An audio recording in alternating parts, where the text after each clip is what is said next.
को कोई दिक्कत तो नहीं है? So we are taking the same topic once again. ठीक है, mode of action of enzymes. क्या कहता है ये टॉपिक कि how the enzymes they show their working during a chemical reaction. ठीक है, किसी भी केमिकल रिएक्शन के अंदर एंजाइम्स जो है वो कैसे काम करते हैं। तो देखो बेटे, हर एक केमिकल रिएक्शन जो है उसके अंदर एक तो रिएक्टेंट्स हैं और एक उसके अंदर क्या होते हैं, प्रोडक्ट होते हैं। ठीक है, किसी भी केमिकल रिएक्शन जो है उसमें रिएक्टेंट्स ने पार्टिसिपेट करना है और वो रिएक्टेंट्स जो है वो किस में चेंज होने हैं, फिर प्रोडक्ट के अंदर चेंज होने हैं। पर वो कहते हैं कि अगर रिएक्शन जो है उसमें कोई भी एंजाइम्स इन्वॉल्व नहीं है तो उस केस में रिएक्टेंट्स को प्रोडक्ट बनने में बहुत टाइम लग जाएगा। ठीक है, कन्वर्ट तो होंगे पर रिएक्शन जो सेकंड्स में कंप्लीट हो सकती थी वो रिएक्शंस जो है वो बहुत ज्यादा टाइम में कंप्लीट होगी। अब क्या करते हैं, एंजाइम अगर उस रिएक्शन के अंदर पार्टिसिपेट करते हैं तो वो एंजाइम्स क्या करते हैं, रिएक्टेंट्स जो है उनको प्रोडक्ट में कन्वर्ट करने का काम करते हैं। ठीक है, कैसे काम करते हैं कि पर्टिकुलर रिएक्शन में जो एक्टिवेशन एनर्जी रिक्वायर्ड है उस एक्टिवेशन एनर्जी को क्या कर देते हैं, यहाँ पर मिनिमम कर देते हैं, मिनिमाइज कर देते हैं। ठीक है बेटे, तो what is an activation energy, वो मैंने आपको बताया था, the minimum amount of energy that should be supplied to the reactants so that the reactants they can get converted into product. That energy is known as the activation energy. So always remember, within the reactants and products there is an energy barrier. ठीक है, किसी भी chemical reaction में एक energy barrier रहता है और उसको हम क्या कहते हैं, एक्टिवेटेड कॉम्प्लेक्स कहते हैं। तो यहाँ पे देखिए आपको दो ग्राफ नजर आ रही है।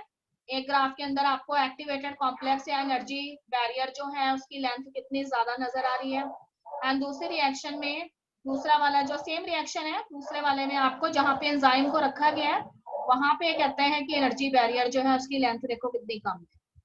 ठीक है, तो कहते हैं कि एंजाइम जो है उसने क्या किया, एक्टिवेशन एनर्जी जितनी रिक्वायर्ड थी रिएक्शन में उसको यहाँ मिनिमाइज कर दिया है, इसलिए यहाँ पे रिएक्टेंट्स को फटाफट उतनी एनर्जी मिल जाएगी और वो प्रोडक्ट में कन्वर्ट होने लग जाएंगे।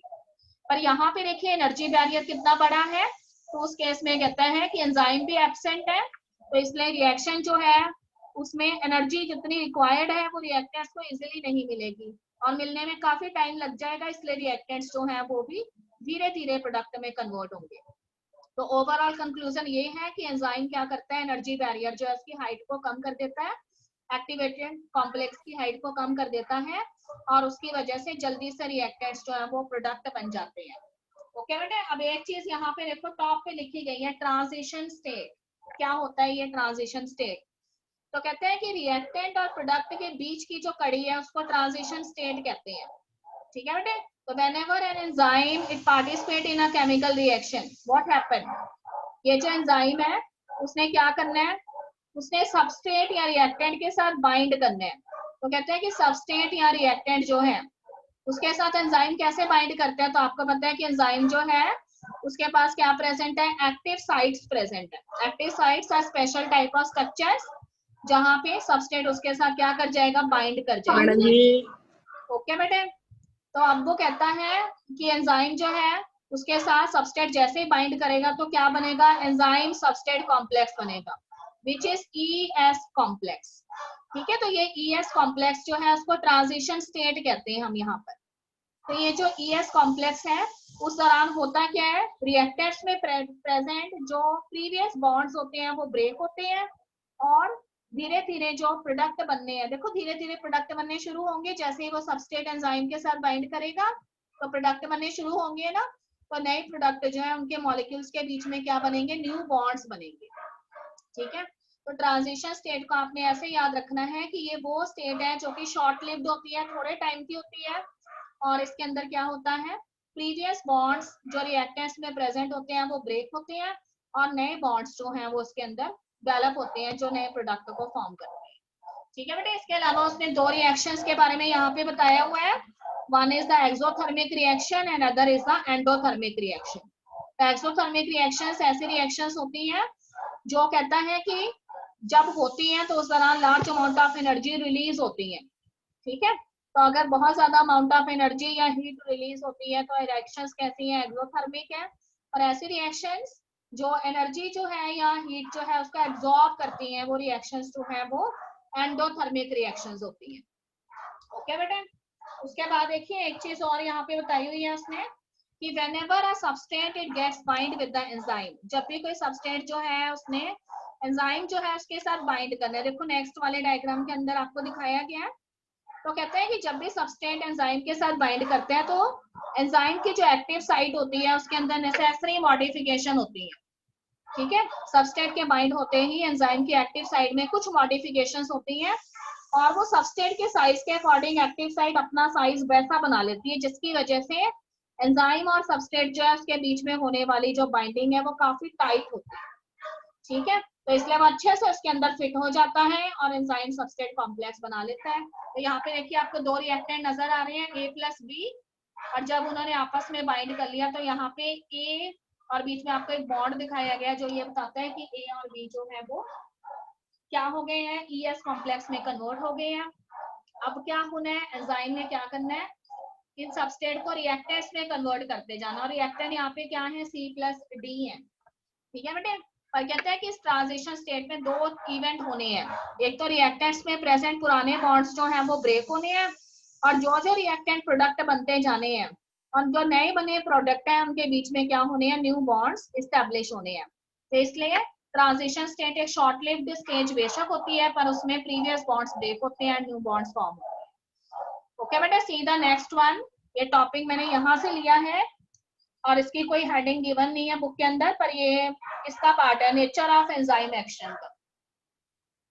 ठीक है, नेचर ऑफ एंजाइम एक्शन, ये वाला टॉपिक जो आपका एक्टिवेशन एनर्जी वाले टॉपिक के नीचे दिया हुआ है, पेज नंबर 156 पे देखो, नजर आ रहा है, लॉक एंड की मॉडल ऑफ एंजाइम।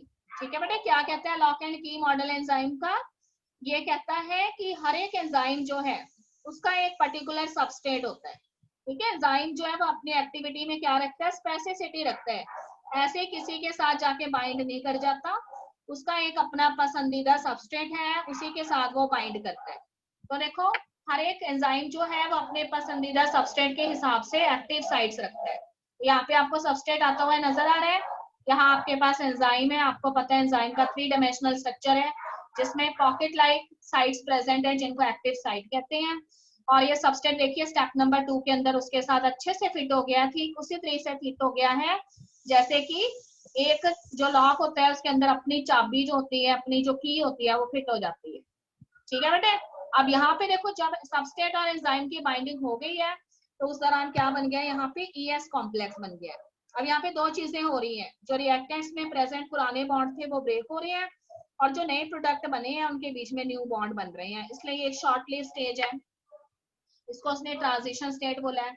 अब देखिए थर्ड स्टेप के अंदर क्या होता है कि ये जो सबस्टेट है इसको एंजाइम क्या करता जाएगा, प्रोडक्ट में कन्वर्ट करता जाएगा। तो जब सारा का सारा सबस्टेट प्रोडक्ट में कन्वर्ट हो जाएगा तो उसके बाद यहाँ पे आपको प्रोडक्ट अलग होता हुआ नजर आ रहा है और एंजाइम भी अलग हो गया है। ठीक है बेटे, प्रोडक्ट जो है उसने बना के अलग छोड़ दिया है, एंजाइम उससे सेपरेट हो गया है। अब आप सोच रहे होंगे कि ये एंजाइम क्या करने वाला है, तो ये एंजाइम जो है वो नई केमिकल रिएक्शन के लिए यहाँ पे रेडी है। तभी हम जब भी एंजाइम की डेफिनेशन देते हैं तो हम कहते हैं कि एंजाइम ऐसे सब्सटेंसेस होते हैं जो किसी भी केमिकल रिएक्शन में पार्टिसिपेट करते हैं, उसके रेट को इंक्रीज करते हैं। ठीक है, रिएक्टेंट्स को प्रोडक्ट में कन्वर्ट करते हैं पर उस रिएक्शन में वो कंज्यूम नहीं होते, तो इसीलिए यहाँ पे प्रोडक्ट बनाने के बाद ये एंजाइम उससे अलग हो जाएगा। ओके बेटा, यहाँ तक क्लियर है सभी बच्चों को? हाँ जी क्लियर है, स्पीक अप। मेरी आवाज आ रही है कि डॉगी की आवाज आ रही है? हाँ जी, मेरी आवाज आ रही है कि एक डॉगी की आवाज आ रही है बीच में? ठीक है, मेरा डॉगी नहीं है, ये हमारे नेबर्स में किसी का डॉगी है, तो इसलिए मैं कुछ नहीं कर सकती। ओके बेटे, अब देखो ध्यान से, मैं पेज नंबर, देखो बेटा पेज नंबर 154 पे आओ जरा, पेज नंबर 154 पे देखो, एंजाइम्स वाला टॉपिक हमारा फर्स्ट पैराग्राफ कंप्लीट है, उसके नीचे ना एक जनरल सा टॉपिक दिया हुआ है, उसने केमिकल रिएक्शंस लिखा है उसके ऊपर। ठीक है, उसमें सिर्फ आपको वो ये बताना चाहता है कि जो एंजाइम है वो इनऑर्गेनिक कैटलिस्ट के कंपैरिजन में कैसे डिफर करते हैं, उनकी एक्टिविटी में क्या फर्क है दोनों की। तो उसमें उसने केमिकल रिएक्शन के बारे में आपको थोड़ा सा जनरल सा बताया हुआ है कि कोई भी केमिकल रिएक्शन जो है ठीक है, या कोई भी रिएक्शन जो है इसको हम दो तरीके की मान सकते हैं। एक तो आप क्या कहते हैं फिजिकल रिएक्शंस होती है, और एक आपके पास केमिकल प्रोसेस होते हैं। ये आपको छोटी क्लास से पढ़ाते हुए आ रहे हैं कि फिजिकल प्रोसेस वो होते हैं जिनके अंदर किसी भी पर्टिकुलर सब्सटेंस की साइज या उसकी शेप में चेंजेस होते हैं। ठीक है, जैसे हम कहते हैं कि हमारे पास जो है आइस क्यूब्स है, और वो आइस क्यूब्स जो है वो मेल्ट होके अगर वाटर बन जाते हैं, तो देखो पहले वो सॉलिड फॉर्म में थे, अब वो लिक्विड बन गए, पर अमाउंट उसका बदला नहीं है ना यहाँ पर, तो इसलिए वो कहते हैं कि ये एक फिजिकल प्रोसेस कंसीडर किया जा सकता है। पर एक केमिकल रिएक्शन क्या है? केमिकल रिएक्शन वो होती है जिसके अंदर कुछ ना कुछ चेंजेस होती हैं, केमिकल चेंजेस होती हैं, या बॉन्ड ब्रेक होते हैं, या न्यू बॉन्ड फॉर्म होते हैं। ठीक है, तो किसी भी केमिकल रिएक्शन का अगर आपने रेट बताना है तो उसका रेट हम कैसे देते हैं, तो वो आपने पढ़ा हुआ है केमिस्ट्री के अंदर। ठीक है, तो आप उसमें उसका एक फॉर्मूला अगर आपको याद है, तो रेट जो है उसको हम, अगर नहीं भी पढ़ा तो कोई बात नहीं, पढ़ लेंगे। रेट को हम डेजिग्नेट करते हैं लेटर के से, और लेटर के जो है वो इक्वल होता है delta P upon delta T के। डेल्टा पी मीन्स, ठीक है, चेंज इन प्रोडक्ट, कितने प्रोडक्ट्स बने हैं और कितने टाइम के अंदर वो प्रोडक्ट बने हैं, that will tell you the rate of a chemical reaction. तो यहाँ पे देखो चैप्टर 1 आप 10th क्लास से पढ़कर आए हैं, केमिकल रिएक्शन एंड इक्वेशंस वाला, और उसके अंदर आपने एक रिएक्शन पढ़ी थी बेरियम हाइड्रोक्साइड वाली, कि अगर हम बेरियम हाइड्रोक्साइड जो है उसके अंदर सल्फ्यूरिक एसिड डालते हैं, ठीक है बेटे, बेरियम हाइड्रोक्साइड का फॉर्मूला आ जाएगा BaOH होल ट्वाइस, और उसके अंदर सल्फ्यूरिक एसिड डालेंगे H2SO4, तो हमारे पास बेरियम सल्फेट बनता है, that is BaSO4 plus H2O। तो अब वो कहता है कि ये केमिकल रिएक्शन जो है इसके अंदर क्या हुआ है, देखो बेरियम हाइड्रोक्साइड जो है इसने सल्फ्यूरिक एसिड से रिएक्शन किया और बेरियम सल्फेट बन गया। इसका मतलब बेरियम हाइड्रोक्साइड के बीच में जो पुराने बॉन्ड्स थे वो ब्रेक हो गए हैं, तभी उसने सल्फेट के साथ नए बॉन्ड बनाए हैं ना, इसीलिए किसका एग्जांपल है, केमिकल रिएक्शन का एग्जांपल है। ओके बेटा, अब वो कहता है कि उसी तरह की एक रिएक्शन, एक बायोकेमिकल रिएक्शन जो है वो आपके लंग्स के अंदर हो रही है। ठीक है, कौन सी रिएक्शन है, कि जब आप इनहेल करते हैं तो आपको पता है कि आपकी लंग्स जो है उनके अंदर कौन सी गैस जाती है, ऑक्सीजन गैस जाती है। पर जब आप एक्सहेल करते हैं तो उस दौरान आपके लंग्स जो है उसमें से आप कौन सी गैस रिलीज करते हैं, कार्बन डाइऑक्साइड गैस रिलीज करते हैं। ओके बेटे, दूसरी चीज भी आपको पता है कि अगर हम लंग्स और टिश्यूज को कंपेयर करें तो लंग्स के अंदर ऑक्सीजन की कंसेंट्रेशन ज्यादा है, पर जो हमारे सेल्स और टिश्यूज हैं उसके अंदर किसकी कंसेंट्रेशन ज्यादा है, तो वहां पर कार्बन डाइऑक्साइड की कंसेंट्रेशन ज्यादा है। तो there is one reaction in that happens in your, क्या क्या कह सकते हैं, आपके लंग्स के अंदर एक रिएक्शन होती है, ये एक रिवर्सिबल रिएक्शन है। ठीक है बेटे, तो आपके टिश्यूज में अगर CO2 ज्यादा है, तो आपको बताया था 10th क्लास में कि CO2 को मैक्सिमम कौन लेके जाता है, प्लाज्मा लेके जाती है, एंड प्लाज्मा में वाटर का कंटेंट काफी ज्यादा होता है। तो ये CO2 वाटर के साथ रिएक्शन करती है और क्या बनाती है, कार्बोनिक एसिड बनाती है, एंड दैट इज H2CO3। तो देखो रिएक्शन हो जाएगी CO2 plus H2O, it gives H2CO3। Okay बेटे, अब वो कहते हैं कि इस रिएक्शन में एक खास बात है कि ये जो H2CO3 बनी है जिसे हम कार्बोनिक एसिड कहते हैं, अगर इस रिएक्शन के अंदर एंजाइम इन्वॉल्व ना हो तो ये रिएक्शन जो है उसमें कार्बोनिक एसिड के जितने मॉलिक्यूल बनेंगे वो 1 आवर के अंदर कितने होते हैं, 200 मॉलिक्यूल्स होते हैं। ठीक है बेटे, एक घंटे में कार्बोनिक एसिड के कितने मॉलिक्यूल बनते हैं, सिर्फ 200 मॉलिक्यूल्स बनते हैं। पर अगर इस रिएक्शन के अंदर एंजाइम आ जाता है, एंजाइम का नेम क्या है, कार्बोनिक एनहाइड्रेस एंजाइम है, अगर वो एंजाइम इसमें काम करता है तो वो फटाफट CO2 और H2O की रिएक्शन करवा के कार्बोनिक एसिड बनाता है, और एक सेकंड के अंदर 600,000 मॉलिक्यूल्स कार्बोनिक एसिड के बन जाते हैं। ठीक है, तो प्लाज्मा इस कार्बोनिक एसिड को कहाँ लेके जाएगी, आपके लंग्स के पास लेके जाएगी, आपके लंग्स के एल्वोलाई में। ठीक है, पर आपको पता है कि पार्शियल प्रेशर लंग्स में ऑक्सीजन का ज्यादा है, इसलिए कार्बोनिक एसिड इसी फॉर्म में नहीं रहेगी, वहां इसका ब्रेकेज हो जाएगा और वाटर और CO2 अलग हो जाएंगे, जिसमें से जब आप अपना सांस छोड़ेंगे, ठीक है, व्हेन यू एक्सहेल आउट, तो ये CO2 आपकी बॉडी में से बाहर चले जाएगी। तो यहाँ पे उसने ये बताया है कि एंजाइम्स जो है वो कितने पावरफुल होते हैं, वो रिएक्शंस जो कुछ मंथ या इयर्स ले सकती हैं कंप्लीट होने में, उसको एंजाइम जो है वो कुछ सेकंड्स के अंदर कंप्लीट कर सकते हैं। ओके बेटे, अब हम नए टॉपिक पर हैं और हमारा न्यू टॉपिक है factors affecting enzyme activity. Okay, इससे पहले देखो ऊपर वाले पैराग्राफ में उसने आपको पायरुविक एसिड के बारे में भी बताया हुआ है, जब आप रीड करेंगे आपको पता लग जाएगा कि ग्लूकोज से जो पायरुविक एसिड बनती है, उस दिन भी मैंने आपको बताया था कि ग्लाइकोलिसिस उस प्रोसेस को हम कहते हैं, और इस प्रोसेस के अंदर 10 to 12 एंजाइम इन्वॉल्व होते हैं, ठीक है बेटे। और लास्ट में हमें पायरुविक एसिड मिलती है ग्लूकोज के ब्रेकडाउन के बाद, जो एक 3 कार्बन कंपाउंड होता है, और उस पायरुविक एसिड जो है उसका फर्दर आगे किस तरह से इस्तेमाल होता है वो भी आपको मालूम है, एरोबिक रिएक्शंस में और एनारोबिक रिएक्शंस में, ठीक है। तो आपको बताया था कि अगर तो एरोबिक रिएक्शन है, ठीक है, ऑक्सीजन की कंसेंट्रेशन ज्यादा है, तब तो उसका 100% ब्रेकडाउन हो जाएगा पायरुविक एसिड का, और क्या बनेंगे, कार्बन डाइऑक्साइड एंड वाटर बनेगा। पर अगर वो कहता है कि प्रोसेस जो है उसमें ऑक्सीजन की कंसेंट्रेशन बहुत कम है, तो उस केस में हमें क्या मिलती है, उसका ब्रेकडाउन अच्छे तरीके से नहीं होता पायरुविक एसिड का, और हमें लैक्टिक एसिड मिलती है। ओके बेटे, तो ये जो लैक्टिक एसिड होती है ना, वो आपके मसल्स के अंदर इकट्ठा हो जाती है, और उसकी वजह से आपके मसल्स में क्या हो जाती है, क्रैम्प्स हो जाते हैं। ये आपको क्वेश्चन हमेशा आता था 10th क्लास में कि आपके मसल्स जो है उसमें क्रैम्प्स के फॉर्मेशन का क्या कारण है। तो that is the breakdown of the partial breakdown of the pyruvic acid into lactic acid that gets accumulated in your muscles, और ये एक एनारोबिक रिएक्शन है, ठीक है बेटे। सेम प्रोसेस अगर फंजाई यीस्ट के अंदर हो रहा है तो उसको हम फर्मेंटेशन कहते हैं, और उसमें कार्बन डाइऑक्साइड के साथ अल्कोहल बनता है, ठीक। अब देखो हम यहाँ पर आगे अगले टॉपिक पे, यहाँ तक किसी स्टूडेंट को कोई प्रॉब्लम तो नहीं है, स्पीक अप। यस बेटे, is there any problem? Yes, speak up. No ma'am. Okay बेटे, ठीक है। हम न्यू टॉपिक पे हैं, फैक्टर्स अफेक्टिंग एंजाइम एक्टिविटी। देखो उसके अंदर कहते हैं कि कोई भी एंजाइम जो है उसकी जो एक्टिविटी है उसको कुछ फैक्टर्स जो है वो अफेक्ट करते हैं, ठीक है बेटे। उसमें पहला फैक्टर है टेम्परेचर एंड पीएच। तो सभी स्टूडेंट्स को मालूम है कि जो एंजाइम होते हैं वो प्रोटीन्स होते हैं, और प्रोटीन्स जो है वो हाई टेम्परेचर पे डीनेचुरेट हो जाते हैं।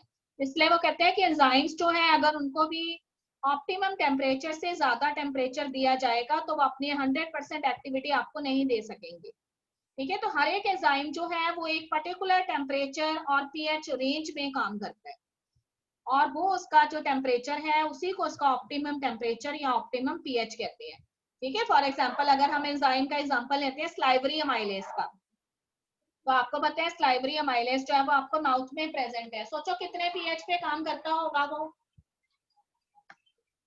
अगर आपको पीएच नहीं याद आ रहा तो आपको ये जरूर याद आ रहा होगा कि वो एसिडिक पीएच पे काम करता है या बेसिक पीएच में काम करते हैं, बताइए।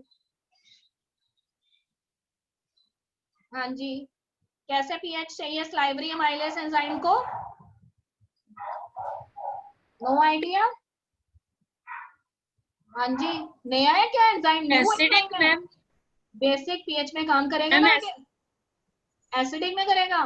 दिविंदर, माउथ में एसिडिक मीडियम कब से होने लग गया है? फिर स्टमक में कौन सा मीडियम है? गड़बड़ होगी सारी, ठीक है बेटे। स्लाइवरी अमाइलेज एंजाइम जो है वो बेसिक पीएच के अंदर काम करता है, और एसिडिक पीएच में काम करने वाला जो एंजाइम है वो पेप्सिन है, ठीक है। तो ये आपने याद रखना है। तो उसके बाद वो कहता है कि टेम्परेचर ज्यादा होने पे, क्योंकि एंजाइम प्रोटीन होते हैं इसलिए वो अपनी एक्टिविटी शो नहीं कर पाते। देखो एक चीज तुमने अपने घर में देखी हुई है, जब भी हमने कर्ड जमाना होता है, दही जमाना है घर के अंदर, ठीक है, तो आपके कोई भी अगर घर में जमाता है तो वो अपने एक फिंगर जो है उसको क्या करता है, मिल्क के अंदर टच करके देखता है। तो आपको बोला जाता है कि भाई जो मिल्क है ना वो हमारा कोसा होना चाहिए, बहुत ज्यादा गर्म भी नहीं होना चाहिए, बहुत ज्यादा ठंडा भी नहीं होना चाहिए, ठीक है। तो this type of temperature is known as the optimum temperature. अगर आप बहुत गर्म कर देंगे तब भी नहीं दही जमना आपका, और अगर आपका ठंडा है तब भी नहीं जमेगा। तो इसलिए वो कहते हैं कि एंजाइम जो है उसको एक ऑप्टिमम टेम्परेचर और ऑप्टिमम पीएच चाहिए, ठीक है। अब देखो सेकंड लाइन में मैंने लिखा है कि हर एक एंजाइम जो है वो अपनी हाईएस्ट एक्टिविटी शो करता है एक पर्टिकुलर टेम्परेचर पर, और वही टेम्परेचर और पीएच उसका ऑप्टिमम टेम्परेचर और पीएच होता है, ठीक है। अगर लो टेम्परेचर देंगे किसी भी एंजाइम को तो फिर वो कहते हैं कि एंजाइम जो है वो इनएक्टिव स्टेट में चला जाएगा, और अगर आप उसे हाई टेम्परेचर देंगे तो उस केस में कहते हैं कि एंजाइम प्रोटीन्स होते हैं इसलिए वो हीट की वजह से डीनेचर्ड हो जाएंगे और अपना काम नहीं कर पाएंगे, ठीक है। उसके बाद देखिए यहाँ पे आपको एक ग्राफ नजर आ रहा है, ठीक है बेटे, देखो फर्स्ट ग्राफ के अंदर आपको टेम्परेचर और पीएच के साथ एंजाइम एक्टिविटी का रिलेशन दिखाया गया है। तो कहते हैं कि अगर एंजाइम ने यहाँ से अपनी एक्टिविटी शो करनी शुरू की, तो जब आपने उसको ऑप्टिमम पीएच दे दिया तो मैक्सिमम एक्टिविटी आपको इस तरीके से नजर आई है एंजाइम। तो आपको एक हाइपरबोला यहाँ पे नजर आ रहा है। उसी तरह से टेम्परेचर पे भी यहाँ पे देखो सबसे ज्यादा हाइट है इसकी स्लोप की, इसका मतलब ऑप्टिमम टेम्परेचर है यहाँ पे, और यहाँ पे एंजाइम मैक्सिमम एक्टिविटी अपनी शो कर रहा है। यहाँ पे मैंने आपको केमिकल रिएक्शन जो है उसका रेट दिखाया है। ठीक है, तो यहाँ पे देखिए आपको प्रोग्रेशन दिखाया गया रिएक्शन का। तो कहते हैं कि रिएक्शन का रेट जिसको आप डेजिग्नेट कर सकते हैं बी मैक्सिमम से, तो बी मैक्सिमम जो है वो यहाँ पे स्लोप की हाइट को दर्शा रहा है। इसका मतलब एंजाइम अपनी मैक्सिमम एक्टिविटी कब शो करेगा, जब मैक्सिमम टेम्परेचर जितना उसको रिक्वायर्ड है ऑप्टिमम टेम्परेचर उसको मिलेगा। पर जब आप ऑप्टिमम टेम्परेचर से और ज्यादा टेम्परेचर उसको देने लग जाएंगे, तो फिर ये ग्राफ इस तरह से हाइपरबोला की फॉर्म में नीचे आ गया है, जो ये शो करता है कि एंजाइम की एक्टिविटी क्या होने लग जाएगी, कम होने लग जाएगी। तो दो चीजें आपको पता लगी है ग्राफ से कि जब आप ऑप्टिमम टेम्परेचर नहीं दे रहे तब एंजाइम जो है वो मिनिमम एक्टिविटी शो करता है। जैसे उसको ऑप्टिमम टेम्परेचर और पीएच मिल जाता है वो अपनी बी मैक्सिमम, ठीक है, maximum rate of reaction show करता है।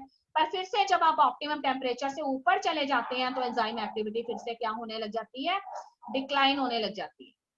ओके बेटे, अब कहते हैं कि सेकंड फैक्टर जो एंजाइम जो है उसके रेट को अफेक्ट करता है वो है कंसेंट्रेशन ऑफ द सबस्ट्रेट। ठीक है बेटे, अब वो कहते हैं कि जैसे जैसे आप सबस्ट्रेट की कंसेंट्रेशन बढ़ाते हैं, शुरुआत में जब कोई केमिकल रिएक्शन जो है उसको आप शुरू किए आपने, तो आपके पास खूब सारे एंजाइम प्रेजेंट है और वो सारे एंजाइम क्या है, फ्री है। ठीक है, बेले बैठे हुए हैं वो एंजाइम और वेट कर रहे हैं किसकी, सबस्ट्रेट की। तो जैसे ही उनको सबस्ट्रेट मिलते हैं, आप जब सबस्ट्रेट उनको देते जाते हैं तो एंजाइम की एक्टिविटी क्या होती जाती है, बढ़ते जाती है, बिकॉज वो फ्री थे। ठीक है, पर अब वो कहता है कि ऐसा तो नहीं है ना कि बहुत सारे एंजाइम है, ठीक ठाक एंजाइम है और उनको जितने सबस्ट्रेट चाहिए थे वो उनको मिल गए हैं, अब वो फ्री नहीं है। अब आप क्या करेंगे, उनके आगे और डालते जा रहे हैं सबस्ट्रेट, तो वो दुखी हो जाएंगे आपसे। ठीक है, क्योंकि अभी उन्होंने पुराने सबस्ट्रेट जो है उसको वो कन्वर्ट करने हैं, आप और फेंके जा रहे हैं उनके आगे, तो फिर उन्होंने आपको बाय बाय कर देनी है उस केस में और काम नहीं करना। तो कंसेंट्रेशन ऑफ सबस्ट्रेट आपको ये बताते हैं कि एक पर्टिकुलर सबस्ट्रेट की कंसेंट्रेशन तक एंजाइम अपनी मैक्सिमम एक्टिविटी शो करते हैं।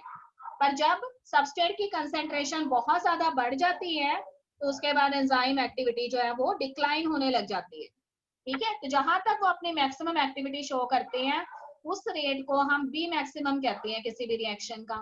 और उसके बाद आप जितनी मर्जी सबस्ट्रेट देते रहे, एंजाइम जो है वो आगे काम नहीं करते। क्यों नहीं करते, उसका कारण देखो मैंने यहाँ पे लिखा है, मैंने लिखा है this is because the enzyme molecules are fewer. ठीक है, एंजाइम मॉलिक्यूल हमारे पास बहुत ज्यादा नहीं है पर सबस्ट्रेट मॉलिक्यूल हमारे पास ज्यादा है। तो इसलिए अगर कोई भी फ्री एंजाइम नहीं है तो उस केस में कहता है कि कोई भी एंजाइम बाइंड ही नहीं करेगा सबस्ट्रेट के साथ, क्योंकि सारे एंजाइम ऑलरेडी बाइंड कर चुके हैं, अब उनके पास और कोई जगह नहीं है सबस्ट्रेट के साथ बाइंड करने के लिए। तो आप जितने मर्जी सबस्ट्रेट देते रहिए, एंजाइम एक्टिविटी आगे नहीं बढ़ेगी। ओके बेटा, तो उसमें देखो यहाँ डायग्राम से मैं आपको दिखा रही हूँ। देखो शुरुआत में हमारे पास इस तरह से फ्री थे एंजाइम, तो उन्होंने सबस्ट्रेट एक एक सबस्ट्रेट को पकड़ लिया। यहाँ पे देखो सेकंड स्टेज में, मीडियम स्टेज में आपने ठीक ठाक सबस्ट्रेट कंसेंट्रेशन दी, तो अभी भी कुछ एंजाइम फ्री घूम रहे हैं, वो सबस्ट्रेट को कैच कर रहे हैं। पर थर्ड स्टेज में जब आपने खूब सारे सबस्ट्रेट बढ़ा दिए तो देखो सबस्ट्रेट ही सबस्ट्रेट हमें नजर आ रहे हैं, पर एंजाइम हमारे पास सिर्फ 3 है और वो ऑलरेडी काम कर रहे हैं, इसलिए उन्हें कोई फर्क नहीं पड़ता आप कितने सबस्ट्रेट देते रहिए, जब वो फ्री होंगे तभी वो काम करेंगे। ठीक है बेटा, तो एक पर्टिकुलर सबस्ट्रेट कंसेंट्रेशन तक ही एंजाइम अपनी मैक्सिमम एक्टिविटी शो करते हैं। यहाँ तक क्लियर है बेटा सभी स्टूडेंट्स को? Yes. ओके बेटे, अब वो कहता है कि इनहिबिशन ऑफ एंजाइम एक्टिविटी क्या है। देखो इनहिबिशन वर्ड का मतलब होता है कोई ऐसी चीज जो एंजाइम की एक्टिविटी को रोक रही है। ठीक है, तो एंजाइम जो है उसने हमेशा किसके साथ बाइंड करना है, सबस्ट्रेट के साथ बाइंड करना है, क्योंकि वो उसे पसंद करता है और हर एक एंजाइम का अपना एक पसंदीदा सबस्ट्रेट है। ठीक है, पर कई बार, पर वो कहता है कि कई बार कुछ ऐसे केमिकल हैं जो क्या करते हैं, सबस्ट्रेट का फेस ले लेते हैं, सबस्ट्रेट जैसे अपना फेस बना लेते हैं और एंजाइम को क्या करते हैं, धोखा देते हैं। ठीक है, एंजाइम को ये दिखाने की कोशिश करते हैं कि हम ही आपके सबस्ट्रेट हैं, और धोखे से क्या करते हैं, एंजाइम की एक्टिव साइट पे जाके वो बाइंड कर जाते हैं और सबस्ट्रेट थोड़ा लेट हो जाता है आने में, ठीक है। तो ऐसे केमिकल्स जो एक्चुअली सबस्ट्रेट है नहीं पर सबस्ट्रेट जैसे स्ट्रक्चर या शेप रखते हैं और एंजाइम के साथ बाइंड कर जाते हैं, उनको हम कॉम्पिटेटिव इनहिबिटर्स कहते हैं। ओके बेटे, देखो मैंने यहाँ पे क्या लिखा है, the activity of an enzyme is also sensitive to the presence of specific chemicals, and these chemicals they bind to the enzyme, and when the binding of the chemical takes place, it shut off the activity of the enzyme, and the process is known as inhibition, and the chemicals which do this inhibition they are known as inhibitors. तो कहते हैं कि competitive inhibitor कौन से हैं, जिन्होंने substrate जैसे ही अपनी शेप और साइज बना लिया हुआ है और वो जाके एंजाइम के साथ बाइंड कर गए और एंजाइम जो है उसकी एक्टिविटी जो है उसको उन्होंने क्या कर दिया, डिक्लाइन कर दिया। अगर तो असली सबस्ट्रेट होता फिर तो क्या होना था, उससे प्रोडक्ट बनने शुरू हो जाने थे, पर अब ये केमिकल जो है उनकी जगह पे आके बैठ गए हैं पर किसी काम के नहीं है एंजाइम के लिए, ठीक है, धोखे से आ गए हैं, उसकी शक्ल लेके आ गए हैं, तो अब इन्होंने रिएक्शन को आगे नहीं बढ़ने देना।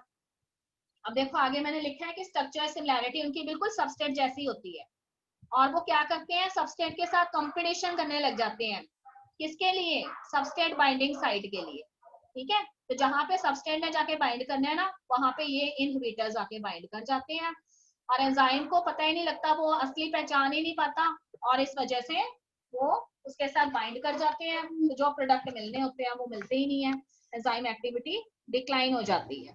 ओके बेटे, एग्जांपल में देखो, देयर इज अ क्या कहते हैं कि सक्सेनिक डिहाइड्रोजिनेज जो है, ठीक है, उसके यहाँ पे एक्टिविटी को उसने बताया है कि सक्सेनिक डिहाइड्रोजिनेज जो है उसमें इनहिबिशन कैसे होता है, it inhibition takes place by malonate which closely resemble the substrate succinate in structure, ठीक है। तो सक्सिनिक डिहाइड्रोजिनेज एंजाइम का नाम है और उसके साथ किसने बाइंड करना है, सक्सिनेट सबस्ट्रेट ने आके बाइंड करना है, पर उसकी जगह पे कौन बाइंड कर जाता है, मेलोनेट बाइंड कर जाता है और ये मेलोनेट जो है ना वो सक्सिनेट के जैसा ही दिखता है, इसलिए एंजाइम उसे पहचान नहीं पाता, तो इसलिए वो कहता है कि ये सक्सिनेट के साथ compete करता है, इसीलिए ये कॉम्पिटेटिव इनहिबिटर है।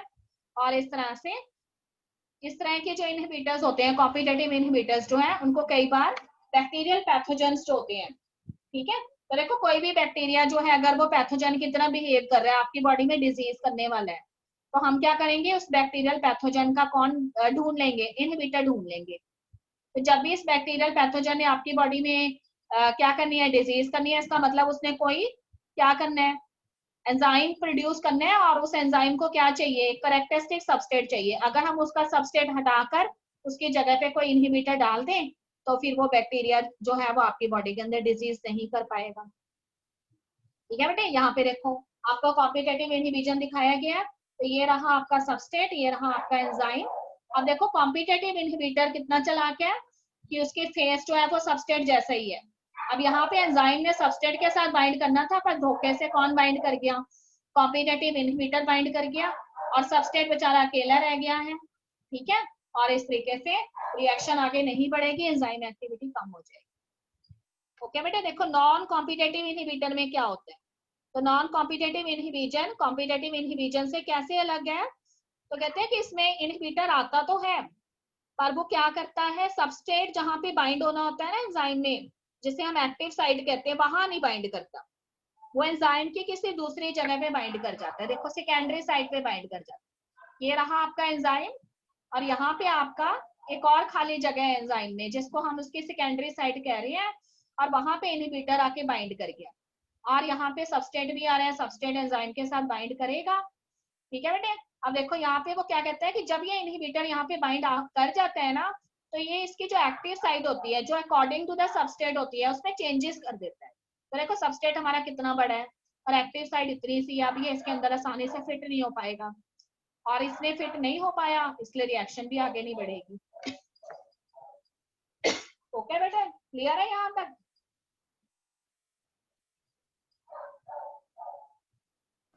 हाँ जी, Yes, ma'am. ठीक है बेटा। इनहिबिटर ने पहले बाइंड कर जाना है Yes. और फिर चालाकी क्या करनी है, एक्टिव साइट में चेंजेस कर देनी है। सबस्ट्रेट आएगा, उसका एक्टिव साइट तो दिखेगी पर एक्टिव साइट की शेप वैसी नहीं होगी जैसे सबस्ट्रेट की है, इसलिए सबस्ट्रेट उसमें बाइंड नहीं हो पाएगा। इस तरह के इनहिबिशन को नॉन कॉम्पिटिटिव इनहिबिशन कहेंगे। ठीक, अब देखो एलोस्टेरिक इनहिबिशन में क्या होता है। एलोस्टेरिक इनहिबिशन जो है उसमें वो कहता है कि एंजाइम जो है उसके पास एक और एडिशनल साइट है एक्टिव साइट के अलावा, जिसको क्या कहते हैं, एलोस्टेरिक साइट कहते हैं। और यहाँ पे कोई भी ऐसा मॉलिक्यूल जो एलोस्टेरिक की तरह बिहेव कर रहा है उसने आके उसकी सेकेंडरी साइट पे बाइंड कर जाना है। ठीक है बेटे, अब वो कहता है कि एक्टिव साइट जो है उसके ऊपर सबस्ट्रेट बाइंड तो करेगा। ठीक है, एक्टिव साइट जो है उस पर सबस्ट्रेट बाइंड तो करेगा, एलोस्टेरिक साइट जो है उसके ऊपर दूसरा मॉलिक्यूल बाइंड किया हुआ है। पर ये दूसरा मॉलिक्यूल जो है ना वो एंजाइम की एक्टिविटी को कंट्रोल करता है दो तरीके से। कैसे? या तो वो क्या करेगा, एंजाइम की एक्टिविटी को बढ़ा देगा। अगर वो एंजाइम की एक्टिविटी को बढ़ाता है तो उसको हम पॉजिटिव एलोस्टेरिक इफेक्टर कहते हैं। और कई बार वो एंजाइम की एक्टिविटी को घटा भी सकता है, तो उस केस में हम उसको नेगेटिव एलोस्टेरिक इफेक्टर कहेंगे। ओके बेटे, तो अगर वो कहता है कि वो पॉजिटिव एलोस्टेरिक इफेक्टर है, इसका मतलब फटाफट एंजाइम कैटालाइज कर देगा रिएक्शन को, और सबस्ट्रेट भी फटाफट किसमें कन्वर्ट हो जाएंगे, प्रोडक्ट में। पर अगर वो नेगेटिव है तो उस केस में सबस्ट्रेट जो है वो धीरे धीरे कन्वर्ट होंगे, यानी वो रिएक्शन के रेट को बढ़ा भी सकता है और रिएक्शन के रेट को कम भी कर सकता है। ठीक है, फिर से सुनेंगे सभी बच्चे, नॉन कॉम्पिटेटिव से कैसे अलग है ये। नॉन कॉम्पिटेटिव में तो इनहिबिटर आ जाता था और चेंजेस कर देता था एक्टिव साइट में और सबस्ट्रेट बाइंड कर ही नहीं पाता था। पर यहाँ पर वो कहता है कि वो आता है और वो एक दूसरी जगह पे बाइंड कर जाता है, जैसे नॉन कॉम्पिटेटिव में बाइंड किया था, पर एक्टिव साइट में चेंजेस नहीं करता। एक्टिव साइट वैसे ही रहती है जैसे सबस्ट्रेट को चाहिए होती है, तो सबस्ट्रेट भी बाइंड कर जाता है आकर। ठीक है बेटे, एलोस्टेरिक साइट पे तो वो बाइंड किया ही हुआ है दूसरा मॉलिक्यूल। अब ये एलोस्टेरिक जो मॉलिक्यूल है वो दो तरीके का हो सकता है, या तो वो एंजाइम की एक्टिविटी को बढ़ा देगा या एंजाइम की एक्टिविटी को कम करेगा। तो अगर वो बढ़ाता है तो उसको एलोस्टेरिक इफेक्टर कहते हैं, और अगर वो कम करता है तो उसको नेगेटिव एलोस्टेरिक इफेक्टर कहते हैं। ठीक बेटे, अब वो कहता है कि जिस केस में वो एलोस्टेरिक पॉजिटिव है उस केस में रेट ऑफ रिएक्शन बढ़ेगा, फटाफट सबस्ट्रेट इसमें कन्वर्ट हो जाएंगे प्रोडक्ट में। और जिस केस में वो नेगेटिव है उस केस में क्या होगा, एंजाइम एक्टिविटी कम हो जाएगी। This is clear to all the students? Yes, बेटे speak up. Yes, ma'am. Yes, इसमें ma'am. देखो एक चीज, कॉम्पिटेटिव इनहिबिटर आपकी बुक के अंदर दिए हुए हैं, पर एक लाइन के अंदर उसने ये लिखा है कि कॉम्पिटेटिव इनहिबिटर के अलावा नॉन कॉम्पिटेटिव भी होते हैं और एलोस्टेरिक भी होते हैं। तो इसलिए मैंने एलोस्टेरिक और नॉन कॉम्पिटेटिव और में क्या डिफरेंस है वो आपको बता दिया। ठीक है, तो जब ये चैप्टर कंप्लीट हो जाएगा ये प्रेजेंटेशन आपके पास पहुंच जाएगी और यहीं से आप इसको लर्न कर लेंगे, तो कोई दिक्कत नहीं आएगी किसी बच्चे को भी। अब यहाँ पे मैंने आपको एक बार फिर से बताया है लॉक एंड की मॉडल के बारे में, नेचर ऑफ एंजाइम एक्शन जो आपकी बुक के अंदर दिया हुआ है। देखो एंजाइम आता है हमेशा की तरह केमिकल रिएक्शन में, किसके साथ बाइंड करता है, सबस्ट्रेट के साथ बाइंड करता है, तो E प्लस S क्या बनाता है, ES बनाता है, which is the enzyme substrate complex. ठीक है बेटे, कैसी स्टेट है, ट्रांजिशन स्टेट है, और धीरे धीरे एंजाइम सबस्ट्रेट को प्रोडक्ट में कन्वर्ट करता जाता है, तो फिर यही ES कॉम्प्लेक्स जल्दी ही EP कॉम्प्लेक्स में कन्वर्ट हो जाता है। ठीक है, अब वो कहता है कि EP कॉम्प्लेक्स भी बहुत समय तक नहीं रहता, जब सारे सबस्ट्रेट प्रोडक्ट बन जाते हैं तो वो प्रोडक्ट जो है उसे एंजाइम छोड़ देता है और एंजाइम रिएक्शन में से अलग हो जाता है और एक नई रिएक्शन जो है उसको कैटालाइज करता है। तो वही यहाँ पे मैंने लिखा है कि हर एक एंजाइम जो है उसका एक सबस्ट्रेट होता है, सबस्ट्रेट बाइंडिंग साइट होती है, वहां पे एंजाइम सबस्ट्रेट को बाइंड करवा के एंजाइम सबस्ट्रेट कॉम्प्लेक्स बनाता है, और enzyme substrate complex short lived होता है, जल्दी ही डिसोसिएट हो जाता है और प्रोडक्ट उसमें से अलग हो जाते हैं, और जो अनचेंज्ड एंजाइम है, ठीक है बेटे, वो फिर जाकर एक नई रिएक्शन के लिए रेडी हो जाता है। ओके, देखो यहाँ पे ये आपका सबस्ट्रेट रहा, ये आपकी एंजाइम की एक्टिव साइट है, देखो ये इसके साथ बाइंड कर गया, एंजाइम सबस्ट्रेट कॉम्प्लेक्स बन गया। अब वो कहता है कि इसने अपनी एक्टिविटी शो करनी शुरू कर दी, इसने सबस्ट्रेट को किसमें कन्वर्ट करना शुरू कर दिया, प्रोडक्ट में। ठीक है, कैसे भी करे, क्लीवेज क्यों लिखा है यहाँ पे, क्योंकि पुराने बॉन्ड्स को वो ब्रेक कर रहा है और नए बॉन्ड्स जो है उनको बना रहा है। पुराने बॉन्ड किसमें प्रेजेंट है, रिएक्टेंट्स में, रिएक्टेंट्स के पुराने बॉन्ड्स को ब्रेक करेगा और जो नए प्रोडक्ट बनाने हैं उनके नए बॉन्ड्स को एस्टेब्लिश करेगा, इसलिए ये ट्रांजिशन स्टेट है। तो इसलिए यहाँ पे उसने क्लीवेज होते हुए आपको दिखाया है कि रिएक्टेंट्स की बॉन्ड्स जो उनको कैसे ब्रेक करता है, ठीक है, फिर उनको बाइंड करते हैं और फिर नए प्रोडक्ट बन जाते हैं। जब नए प्रोडक्ट बन जाते हैं तो उनको रिलीज कर देता है और एंजाइम फिर से फ्री हो जाता है, ठीक है। यही कहते हैं ना लॉक एंड की मॉडल एंजाइम का। यहाँ तक क्लियर है बेटे? देखो ये सारी चीजें मैंने यहाँ पे लिख दी हैं, जो आपकी बुक में भी एज इट इज पॉइंट्स लिखे हुए हैं वही पॉइंट बस उठा के मैंने लिखे हैं। सबस्टेट आता है, एक्टिव साइट के साथ बाइंड करता है, एक्टिव साइट में कुछ मॉडिफिकेशंस होती हैं और सबस्टेट उसके साथ टाइटली बाइंड हो जाता है, ठीक है बेटे। फिर कहता है कि एंजाइम जो है उसकी जो एक्टिव साइट है जहां पे सबस्टेट आके बाइंड किया है वहां पे कुछ नई चीजें होती हैं। क्या होती हैं वो नई चीजें? सबस्टेट में प्रेजेंट पुराने बॉन्ड ब्रेक होते हैं और नए बॉन्ड्स बनते जाते हैं, यानी ईएस कॉम्प्लेक्स जल्दी ईपी कॉम्प्लेक्स में कन्वर्ट हो जाता है। फिर जैसे ही सारे सबस्टेट बन गए प्रोडक्ट, तो एंजाइम जो है उन प्रोडक्ट को रिएक्शन में से रिलीज कर देता है और फ्री एंजाइम जो है वन अदर मॉलिक्यूल जो है सबस्टेट का उसके लिए रेडी हो जाता है और इस तरह से कैटालिटिक साइकिल जो है वो आगे बढ़ता है, ठीक है बेटे। ये वही चीज फिर से दिखाई है, देखो सबस्टेट, एक्टिव साइट, बाइंडिंग होगी, क्या कर रहा है? बॉन्ड्स को ब्रेक कर रहा है, देखो ब्रेक हो रहे हैं बॉन्ड्स, नए प्रोडक्ट बन रहे हैं, प्रोडक्ट को रिलीज कर दिया और एंजाइम फिर से फ्री हो गई, ठीक। अब ये देखो नॉमेनक्लेचर, ये हम बाद में करेंगे क्योंकि इसमें कुछ चीजें समझानी पड़ेंगी हमें। ओके बेटे, यहाँ तक कोई दिक्कत तो नहीं किसी स्टूडेंट को? बीच में एक ना अलग सा टॉपिक है द लिविंग स्टेट करके, ठीक है बेटे, उस टॉपिक को मैं लास्ट में लूंगी क्योंकि जब सारा चैप्टर हम कर लेंगे ना फिर हमें पता लगेगा उसमें हो क्या रहा है, ठीक है। हाँ जी।